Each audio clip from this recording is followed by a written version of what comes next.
хоногийн хугацаа гэсэн 30 хоногийн хугацаанд бол 4 хоногийн дараа дуусгаар болж байна. Ер нь одоо эрчим хүчний сайдыг огцруулах ёстой, хариуцлага тооцох ёстой гэж үзэж байна таны хувьд. 2019 оны үндсэн хуулийн өөрчлөлтөөр засгийн газар ерөнхий сайдад онцгой эрх өгсөн. Засгийн газрынхаа бүтцийг бүрэлдэхүүнийг өөрөө шийд. Өөрөө сайдаа төмөл, өөрөө асуудлаа үүр гэж үүрүүлсэн байхгүй ачааг нь. Тэгэхээр одоо асуудлыг ерөнхий сайдтай л ярина. Одоо энийг би олон сар ярьж штэ энэ замдан шатар ажил хийхгүй байна. Хийгээгүй штэ. Сая өвөл тогоо хязгаарлуулад одоо тоггүй л байна штэ. Тоглоом биш байхгүй бид нэр ингээд нэг юм ус төржөөл ан ман гэдэл ингээд ерөөсө тоглоогүй штэ. Ажлаа хийхгүй байна. Ажлаа хийхгүй байна.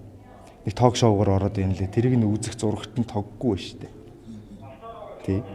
Тэгэхээр одоо бид нэр ингээд нэг юм хуралдаад аль нэг сайдыгаа гэх юм байхгүй. Бид нар бол ерөнхий сайдтай асуудал ярина. Манай намын бүлэг ерөнхий сайдыг огцруулах бүлгийн шийдвэр гаргаад бичиг нь одоо манай намын дарга дээр байж байгаа. Тий. Тэгээ одоо үндсэн гол шаардлага бол энэ ерөнхий сайд. Энэ айл юм бол эхлээд дулаахан байх хэрэгтэй, хоол хүнстэй байх хэрэгтэй, аюулгүй байх хэрэгтэй байгаас хамгийн наацхан. Айл байна да. Тэг гал алдчихад ямар айл гэх юм бэ? Тэрний айлыг хэн хариуцж байгаа юм бэ? Үндсэн хуулиар нь яах гэж ерөнхий сайдад тэр эрх мэдлийг өгсөн юм бэ? Хэрвээ их хурлын сайдад төмөлдөг байсан бол одоо ингээд ализаны юмаа ярихсан. Ерөнхий сайд нь өөрөө энэ хүн болно, энэ бүхнээр бодлогоо дамжуулж явуулна гэсэн. Ерөнхий сайд нь өөрөө төсвөө оруулж ирдэг, ерөнхий сайд нь өөрөө сайдаа оруулж ирдэг. Энэ ерөнхий сайдын асуудал биш.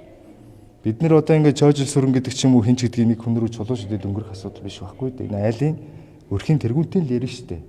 Энэ бүхэл асуудал нийгмийн бүх асуудлыг би хариуцсан үүрнэ гэдсэн газар тэргүүлдэг шүү дээ. Одоо жишээлбэл ингээд сүүлийн үед их хурлын гишүүд одоо хууль батал санаачаал гэл ингээд их хурлын гишүүд рүү нэлийн чиглэх хандлагатай чиглүүлэл байна л да зориудаар. Уг нь бол зүү нь юу вэ гэхээр их хурлын гишүүн хууль санаачлах эрхтэй л болохоос биш. Тэр гүйцэтгэх шатандаа хаана асуудал үүсэж байгааг тодорхойлоод тэрийг эмчил засаж явах ёстой. Засгийн газар хуулийг оруулж ирэх ёстой гэдэг. Уг нь хийхгүй байгаа байхгүй. Өнөөдөр татврын асуудал, нийгмийн даатгалын асуудал дахин хоёр дахь жилдээ одоо бид нар яриа зогсож байгаа одоо би хүртэл одоо санаа зовж ичиж штэ. Хууль өргөн бариад тэрийг хилцүүлүүлж чадахгүй. Манай намын бүлгийн гишүүд. Тэгээ ирэх барьж байгаа засгийн газар нь болохоор өөртөө өргөн бариад ороод ирэхгүй, оруулаад ирэхгүй. Юу ч яг ингээд хүмүүсийн хүлээлтэнд байгаа. Ядчил энэ тог цахилгаанаа шийдэж чадахгүй.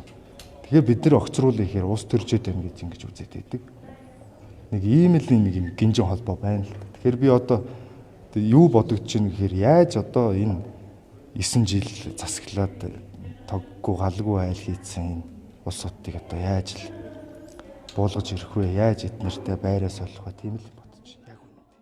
Хаврын чуулган ер нь одоо хэр ус төржилттэй байхаар нь одоо ерөнхийлөгчийн сонгуульд өчгсөн. Монгол Ардын намын багрын хөтөлбөрийн 5 төрлөөр байна. Одоо биш үү хавар намрын байна уу? Ер нь бүхэл цаг үеийн улс төр бол халуун байх нь ойлгомжтой. Ягаад тэгэхээр айлын хариуцж байгаа хүмүүс их харалтаа.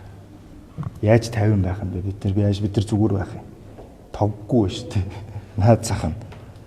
Гүн ч одоо юу гэсэн юм бэ? Айлын байгаа үстэй бид нар чинь. Тэгэхээр эн чинь бид нар ус төржих гэл одоо ингээд үнэхээр ядарч байгаа нийгмийн сэтгэл зүг ойлгож байгаа бид нар. Гэхдээ бид нар за одоо ус төрчхөө болий 50 бай гэхэд ингээд хүлээгээд хараад суух ийм боломж алга байна тийм үү.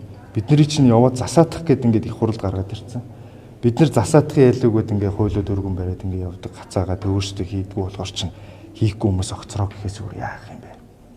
Тэгэхээр одоо энэ хаврын улс төр бол хаврын ч үнэ намрын зуны мэдхгүй ер нь бүх хугацааны улс төр бол ер нь энэ айл иймэрхүү анзааны хүнээр ерхий сайд гэж нэрлээд нэг ийм амтан байлгатай байл гээл хэцүү л байхаар.